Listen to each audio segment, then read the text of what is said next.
Hello, hello, hello. All of you watching, welcome here on this video, whether you're watching with me right now in the Facebook Live or you watch later on a different platform. Welcome either way. So today I wanted to give you a bit of a smaller video, I think, and we'll talk a bit about intuition, of course, about how to use your intuition in a practical way every day, also, of course, and more specifically today about trusting your intuition, and how linked to that, we often want to incorporate that into our lives, listen to our intuition more. We plan to connect to our intuition, or we feel we want it somehow, but in the midst of everything, life, we just kind of go back to our normal way of doing things. So with our thinking minds, or we really don't know what voice to listen to. So we also just continue on in the normal way. How can you start in a quick and practical way to listen a bit more to your intuition and kind of sometimes put aside a bit all the stuff our thinking minds come up with to limit us, to keep us where we are, to do things based on logic? So, and please don't get intimidated in any way. These things are not difficult, even special. It's something we can all do easily. We just don't always really remember how to. But that's what these kinds of videos and contents are for.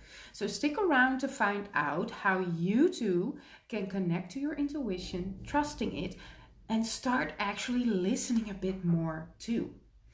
This is about believing it is possible for you to get guidance from your intuition. Really believe it. Believe that what you perceive is actually reality. Even if your mind keeps saying stuff like, this is just fake. You're imagining things. This is all just a coincidence. And there's just one super important thing I want to say first. It may seem like too easy to share, and it is easy, but we often still don't really recognize the power that it has, because you can start practicing at any time.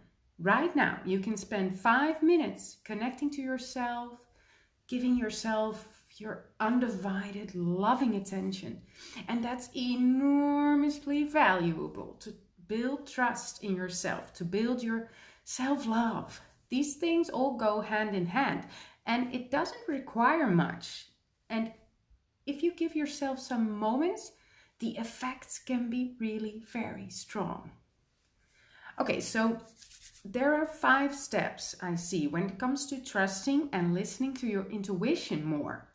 And the first step is to put in the intention of what you want.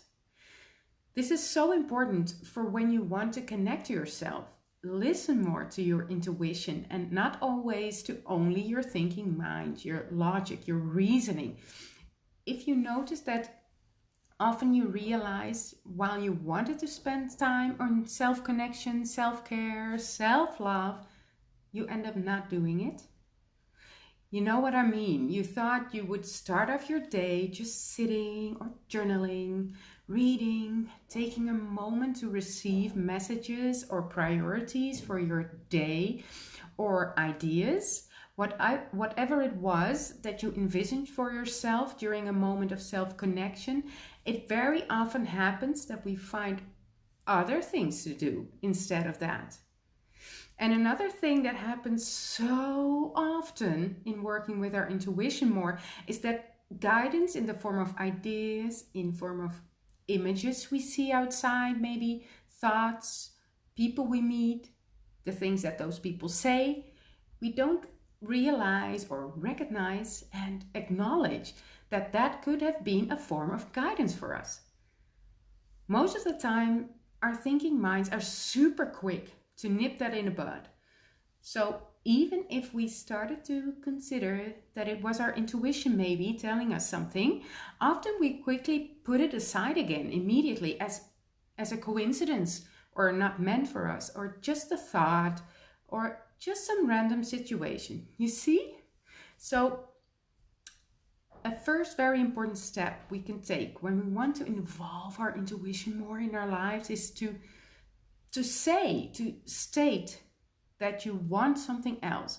You put in the intention that you want to spend time on yourself, that you want to connect actively with your intuition, that you intend to recognize and receive guidance from your intuition and your higher self. So you put in that intention in writing in a journal, by speaking aloud into the void what you intend. That's all possible. But you have to really mean it, really take a moment for it, make it special, maybe even meditate on it, what it could look like for you. And so the second step can be called the why not routine. It's about acting on the small things, and this builds trust, and trust builds more guidance because you perceive it more clearly. It really is a practice to listen to your intuition and act on it, because the more you try, the more you get, and the more easy it becomes to recognize those small prompts. And also more often, more profound stuff will come up. And in my own experience, when you want to build trust in your intuition, in the messages that you get, and you want to make it more normal for yourself, for your everyday, it works best to start out with acting on small things you got from your intuition, and that at least you think might be from your intuition. If you start out with these small prompts, you can just play with it. See what comes up, try out what happens if you follow up on what you get. So small, it means just normal, mundane things, like when you get the sudden thought to turn left instead of right. Even if it's the longer road to where you were going, just do it for once and smile about it a bit. Like, oh, I got this thought. I wonder if this is it. Okay, I'll go left. Why not? Or if someone mentions something to you that is not a normal way for you, but you think, oh, let's give it a shot. Why not? Or an image in a magazine triggers something for you, an idea. Why not? Or it's the lyrics to a song that get you thinking and, does this have a special meaning for me? Well, I'll give it a go. Why not? So other steps that are important here are building on the love within yourself for yourself. So if your self-love and self-respect grows, can you imagine that the trust in what comes from you in the form of intuition or higher self, that you trust that more too, right? Self-love is just super powerful to grow, and it makes all these things that we talk about here that much easier, more normal. It all works together. And another step in this process of trusting and listening and valuing your intuition more is to recognize more clearly what the difference is between that voice of the thinking mind and that voice of the intuition. We all have this, right? That you wonder, is this fear why I'm thinking this? Is this my ego? Is it really a form of guidance? It's sometimes really difficult to distinguish between these different voices inside. So when you've practiced those 4 steps I mentioned, then there's another aspect of trust, of recognizing, connecting, and that is to actively ask for guidance instead of waiting for it to come to you. And that's really not scary or weird, but it's easy and familiar once you get the hang of it.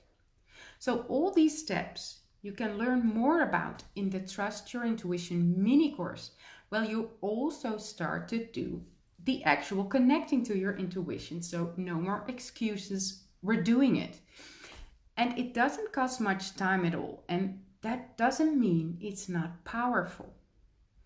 If you're interested, you can find out more about the Trust Your Intuition mini course on lotoflight.com/trust.